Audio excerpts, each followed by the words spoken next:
This one is common mistake number 5. So what is that? Let me tell you a bit later. So in this position, white has double bishop advantage. White's pieces are also active. So white should have played something like c takes d6 in this position. The queens will get exchanged. White in this position will be up 2 pawns, so winning position. But white played bishop takes d6. Not a bad move, but c takes d6 would have been a bit better because that also forces exchange of queens. So less chances for the opponent to create counterplay. So bishop takes d6 was played. This is still winning actually, because of course white is still up 2 pawns in this. So white should have actually just basically in this position, white should have tried to exchange the queens, but it's not as easy as this one, because this is the problem, and in some lines the bishop could be the problem, but still that active rook and the bishop would give white good winning chances. So white played the move bishop d3. So then black played queen even check.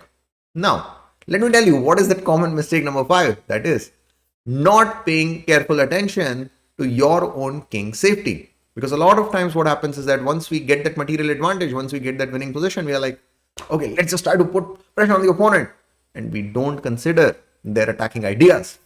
So king h2 was played, black played rook e7. So in this position, white played rook d8 check, king h7. And what white should have done in this position is, white should have played g3. Why g3? So to create an escape square for the king, and because some checks like this can come, or maybe if the knight gets active, then there can be some problems. But then white did not play that great move. White played b4. So now there one more pawn gone. So yeah, a tactical mistake. But anyway, still things are good for white. White can try to play something like g3, as I had mentioned earlier, and then queen f4 check ideas would be dealt with. And it's not that easy for black to attack white's king. But what white did, white is like, all right, I want to activate my queen. So he played c6. Queen takes c6 in this position. But now king safety has become an issue. Queen f4 check, rook e1 check, knight e4. White is still up a pawn, but look at white's king.